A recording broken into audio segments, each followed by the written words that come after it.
Hi, this is Dennis with Second Chance Tackle. We're still doing our pandemic projects, and those of you that watched my preview know that I've had a whole slew of reels come in this week, and 6 of them have been in baggies from 2 different people.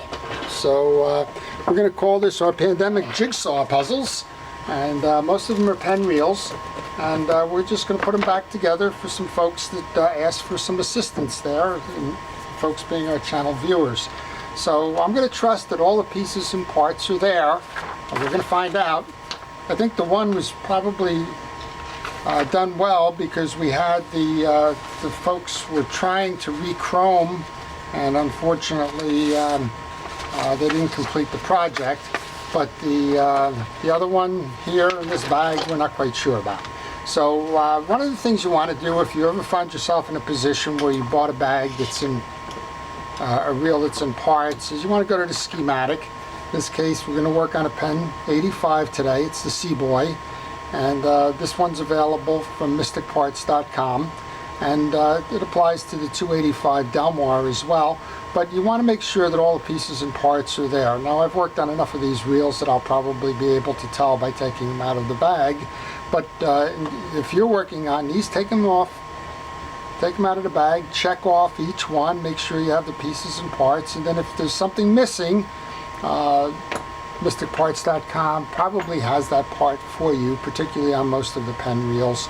They are a authorized Penn parts reseller. So let's get the bag together here. Let's see what we got, and let's see if we can't help put this back together again. Let's start with the side plate. The side plate is there, so is the eccentric and the spring. That's working. We'll need to clean that up a little bit. The other side plate is also there. It has the clicker and it has the bearing, so we're in good shape with that. We have a spool that's broken. That's a shame. We'll have to get in touch with Bethany and find out if she wants to replace that spool. But this is one of the problems with the Easy Cast spools, are they break, and then water gets inside that, and this is the gear side, so it gets in and becomes a problem. We have the Penn handle for the 85. This is the older style kind of round circular handle as opposed to the Bakelite knobs. This is typical of the handles that were on the 85s.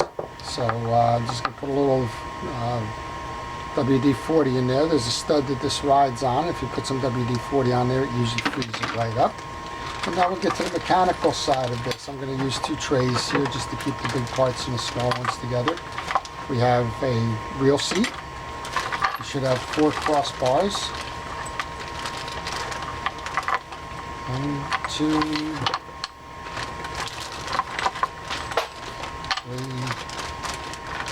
3, 4. One just hit the floor.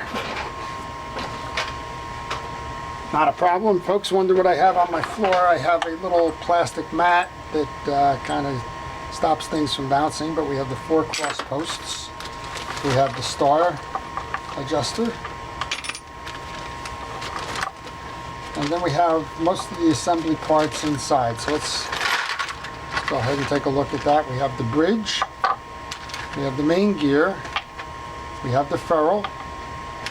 We have the drag stack. We have the cap washer. We have a yoke and jack. I guess this must be pieces of the spool. This is the hard washer, but it's broken. The hard washer goes on the pinion gear. 1, 2, 3, 4 bridge screws. 1, 2, 3, 4, 5, 6, 7, 8, 9, 10. We've got the side plate screws. We have the 2 springs for the yoke. We have the dog. We have the dog spring, and we have the handle screw. So everything is here in a variety of shapes and forms and fashions. So let's get started. So I like to start by rebuilding the bridge first. And this bridge needs to be cleaned up. There's a whole bunch of dirt and grease and grime on that. So the best way to clean a bridge is to remove the pinion gear here, or the gear sleeve. I guess it's the gear sleeve. And there's a little pin that holds that in. That's probably why I keep saying pinion, because there's a pin there. And you want to get a little, I use a steel awl, but get something that's smaller in diameter than the pin. It needs to be knocked out. Get a dead blow hammer, and then you can tap. You can tap the pin that holds this in out of that. I'm going to put that into the parts tray, and then we should be able to remove this. And that's going to make cleaning a whole lot easier here. So to clean, I'm just going to hit this quickly with some WD-40 to loosen some of that grease. I'm going to use 4-0 steel wool, and we're just going to wipe down and try and get all the old grease off of that.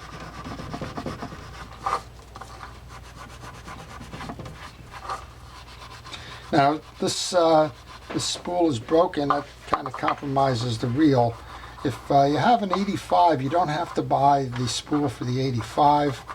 It came with the Easy Cast spool, which was the plastic version, but you can use a spool from a 285 Delmar, and you can also use a spool from a 60 size Long Beach if you don't have the spool from the 85. A lot of these parts in these early reels were interchangeable, and this is one of the earlier reels, although it's not the earliest in the Seaboy series. Those came with black plates. These probably somewhere in the 70s, late 60s or 70s. I've got the shaft clean now. I'm going to put some grease on that, then we're going to reinstall the gear sleeve. And we're going to take that pin and put that back in so we hold the gear sleeve.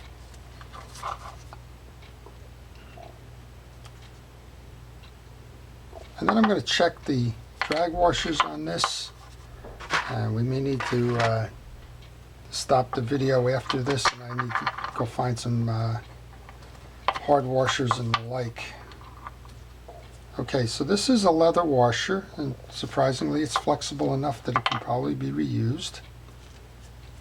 Same here. These you want to just check for flexibility. So these can be reused. So all I really need to get is this hard washer that's broken here, and that goes underneath the main gear. So I'm going to stop that right now. Video, we'll be back in a second with the hard washer to continue. These washers are still available as parts. Okay, so we're back again. I remember that I just ordered these. Remember what I said, that these are interchangeable? Here's the hard washer. It's part 4-60. It applies to the Long Beaches, but also fits the 85. And it goes like that. It's gonna protect or keep the dog from bouncing off of that. We have the main gear. We're going to do a little bit of light cleaning on. I have a file, but I'm not going to be filing. I'm just going to be using it to knock off some of the high spots on the grease here. Let's get that out of the way. Also going to use a wire brush to clear the channels of the gear.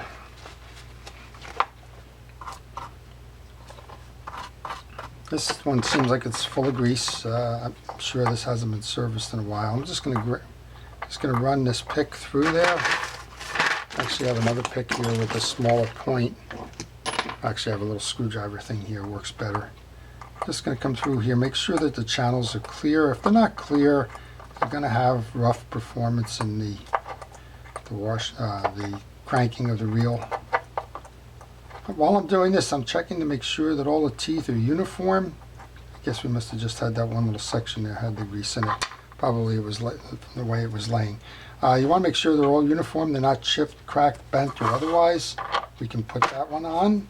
We have 3 metal washers. Now the leather washers started to dry, and they left some residue on the metal washers. So I'm just going to use that same piece of steel wool and just wipe off the little parts that were sticking. Seaboys were around for a long time. They were very popular. They came in a different set of configurations. There was actually a C series. You had a C boy, you had a C hawk, you had a C mate, different versions. I think one of the ones that I saw in my project previews is the C mate. It's the it was either the 79 or the 80. I'm not quite sure which one it was, but we'll do that one upcoming. That's a direct drive without a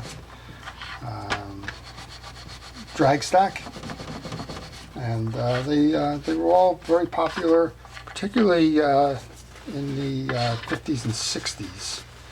I think the first one was actually manufactured in the 40s. But they came up with different versions in the 50s and the 60s. This one's probably the 60s. So it's got a different color side plate. It's got the brown side plate, not the black one. So I'm going to date that to about the 70s. All right, cleaning up that cap washer now. And as I mentioned, overall the leather washers are okay. So I'm going to take some Cal's Universal Drag Grease. I think that's now an Okuma product. I'm going to grab my brush. I'm going to just dip the drag washer into the grease, and then I'm going to use my gloved hand to kind of spread that around. If there's any excess, I'm going to wipe it off, but I'm not putting a lot on to start with. If you put a lot of drag grease on, all it's going to do is squeeze out when you go to compress the drags with the store drag adjuster. So don't put too much on. If there's too much, the idea is to keep it flexible. These leather washers are porous, so go ahead and put the drag grease on it, and that way you can make them last longer. Keep them flexible so that they don't dry. I'm going to wipe that off. Put the last of the ones. That eared washer goes in the middle. There's an indentation in that main gear. You want to make sure that that's in there. All right, so that's your drag stack. I'm going to come over here, check the same thing with the main gear. It's tarnished, but it's clear, so there's no problem there. I'm going to grab a little Q-tip just to run through the hole there.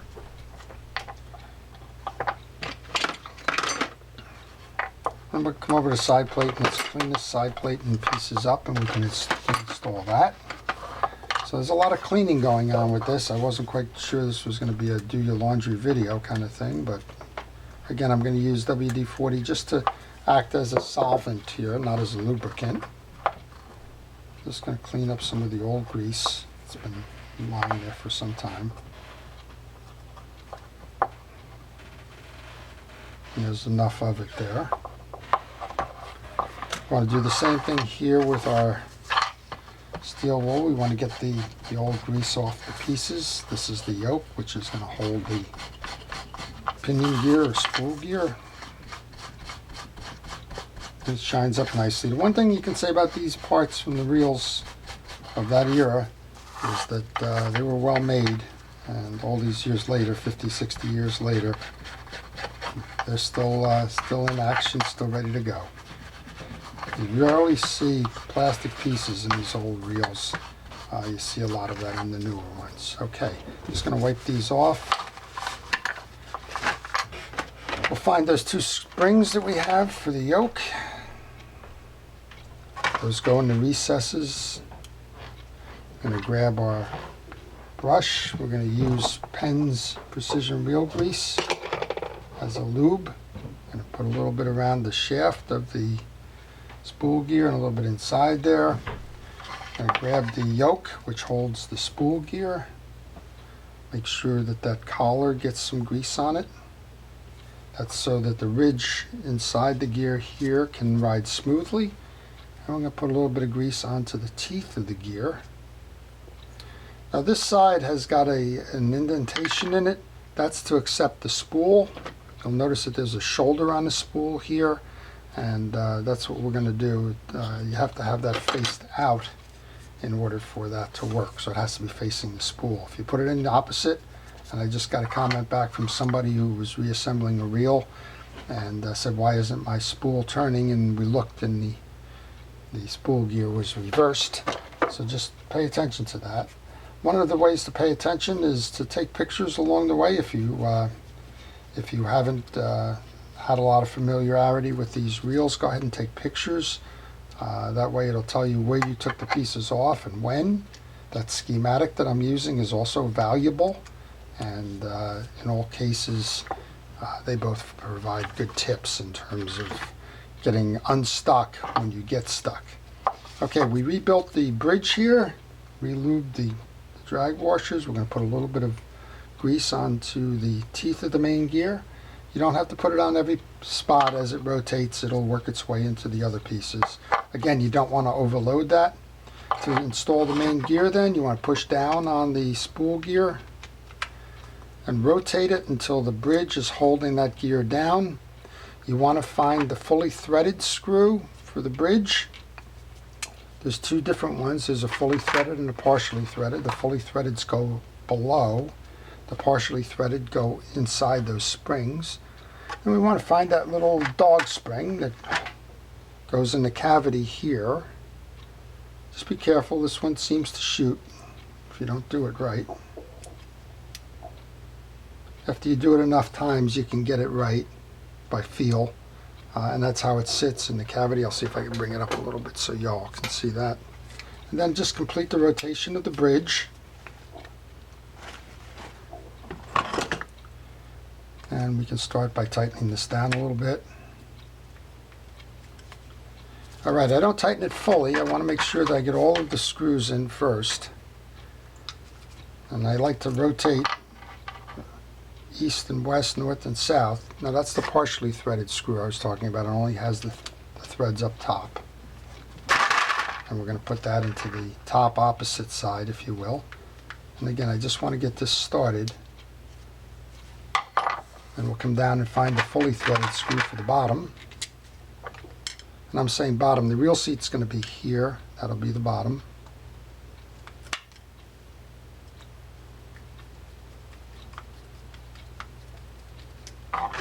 We're not quite lined up with that. That's the nice thing about this. You can see visually, just turn it around until you see it line up. And that's why I don't tighten this down fully, because there is a little bit of play in that bridge, and you want to make sure that you get them all seated before you go much further. And then we'll come up to the other side here and get that one started. And once you have it started, you can reverse then. Just go north, south, east, west, tightening them all down.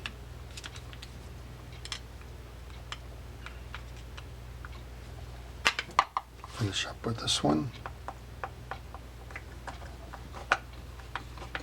A little bit of dried grease and everything on the side plate here. You're not going to solve this whole reels issue. I'm going to have to get in touch with Bethany to ask her about that spool. I'm sure she's going to want to replace it. And at this point, I think all you can get on those is used spools. Alright, so there you go. We cleaned that up a little bit. This should turn nicely now. Look at that. Years later, it's still there, still working. I clean off the gear sleeve here. Ferrule. And actually, I have plenty of these. I'm going to just grab one. That one's a little scarred up there, so let's just grab another one. After years of working on these, you accumulate a certain amount of parts.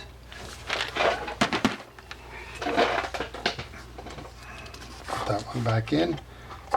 Now if we hadn't done the removal of the gear sleeve, we would put a drop of oil in there, but since we've done that, no need to go further there. Next up then is the star adjuster. Again, trying to clean some of that up and off here. Using the steel wool for that. It's cleaning up nicely.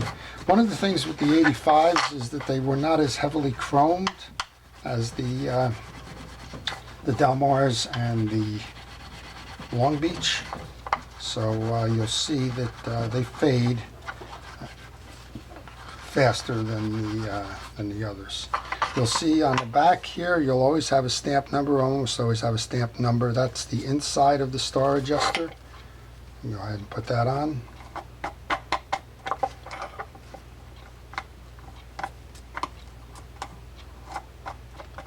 You got to be careful. You want to make sure that you have this threading properly, and it takes a little time to get it right. We got it right now.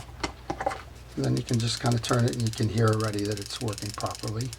Going to grab our reel seat then. Again, all of these are just showing the tarnish of the age, but otherwise they're in pretty good condition. If they were bent or broken or somehow scarred up, you can replace them. And you'll see on the bottom of this one it says the 30-85, but if you needed it you could use the 60 as well as a reel seat. There's two small screws in those side plate screws. They're smaller than all the others. Those are meant for the side plate here. Let's go ahead. This side plate is thinner than the gear side plate. So the smallest of the screws go in the reel seat on the opposite side. While we're doing this, we can put a little bit of grease into the bearing there. This one looks like it's in pretty good shape. It's clean. Again, just some accumulated dirt from the ages. And I'm going to find those two side plate screws, the shortest of all. And you can see there's a difference in the width. So just pay attention to that as you go to install your screws. First one is always the hardest because you're trying to balance the side plate and the reel seat. After that, the rest of them go pretty good. Alright, then we'll grab the other small one, put that in this side. And what we're doing now is we're just kind of taking all the pieces and parts that were chromed and we're putting them onto the frame. Somebody did a complete disassembly on this one. And again, there's not much you can do with these. It's just the age and chrome fade. There's no real fancy solution for that. And then look for the shorter ones in terms of the screws for this side. What I like to do when I take a reel apart is I actually take the screw out of the cross post, remove the cross post, and then put the screw back into the cross post so I know which side the post belongs on and which side the screw belongs on. That way you're not kind of searching through the bucket here wondering which ones you have to match up. This is number 2. There's 2 more to go. The problem with these reels, somebody was asking me what's the main difference between this and say a 60 or the Delmar. The problem with it is this side plate almost always cracks when it's dropped. Not that I'm advocating cracking, but you saw it here on that Easy Cast spool as well. It just cracks, and when it cracks, there's no way to put it back together again. It's kind of Humpty Dumpty, right? The problems that you have with it is that the materials don't bond very well. I've seen people use epoxies on them. I've seen them use super glue on them. I guess in an emergency you could probably do that, but the solution is to replace the side plate. And unfortunately, the side plate is no longer available. So it's usually because you need parts or a donor reel to do just that. Okay, we're coming down to the end of it now. This is the last of the posts, the last of the short screws here.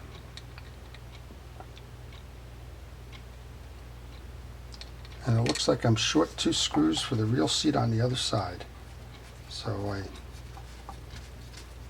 not quite sure. I guess we have to go dig them out too. All right, I'm going to just grab the spool for now for demonstration purposes, but I'm going to connect with Bethany and we'll make sure that if she wants to replace that spool, it gets replaced. I would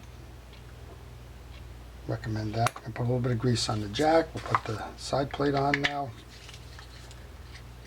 Now these are the larger screws. They belong in the cross posts on this side.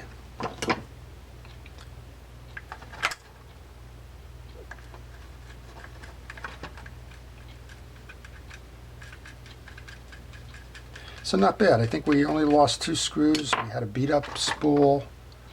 We've got a an aged spacer or ferrule or sleeve or whatever we want to call that little guy underneath the piece. The drag washers were in good condition. The rest of the reel will last with the rebuild.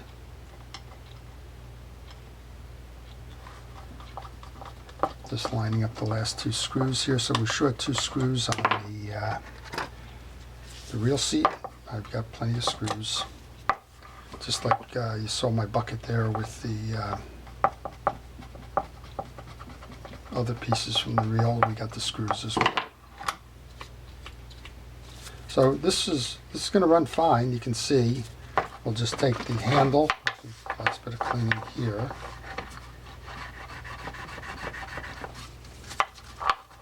and this side.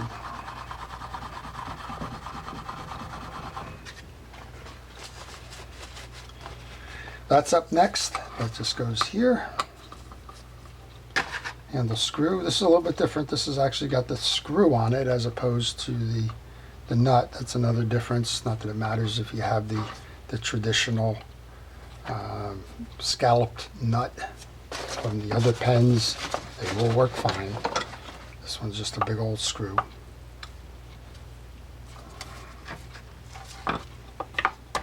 Just got to tighten down our story adjuster. You give it a turn there. There you go. Back together again. So the only thing that needs to be completed on this reel now is to find out if she wants to change over the spool. I'm sure she will. And that'll be the answer to getting this one back fishing again. So that's the Penn 85 Seaboy jigsaw puzzle solved. And stay tuned. We've got a whole bunch more. We've got a sailfisher, a 130, a very unusual reel. We've got a bag of 65 parts, which is the Long Beach. We have a bag of 109 Peerless parts. So there's lots to do during this pandemic. If you are affected by that, please stay in, stay safe, stay healthy, listen to the authorities. If you're a first responder, thank you for all that it is that you're doing to help keep us safe. And for everybody, please stay tuned for more. This is Dennis with Second Chance Tackle. Thank you for watching.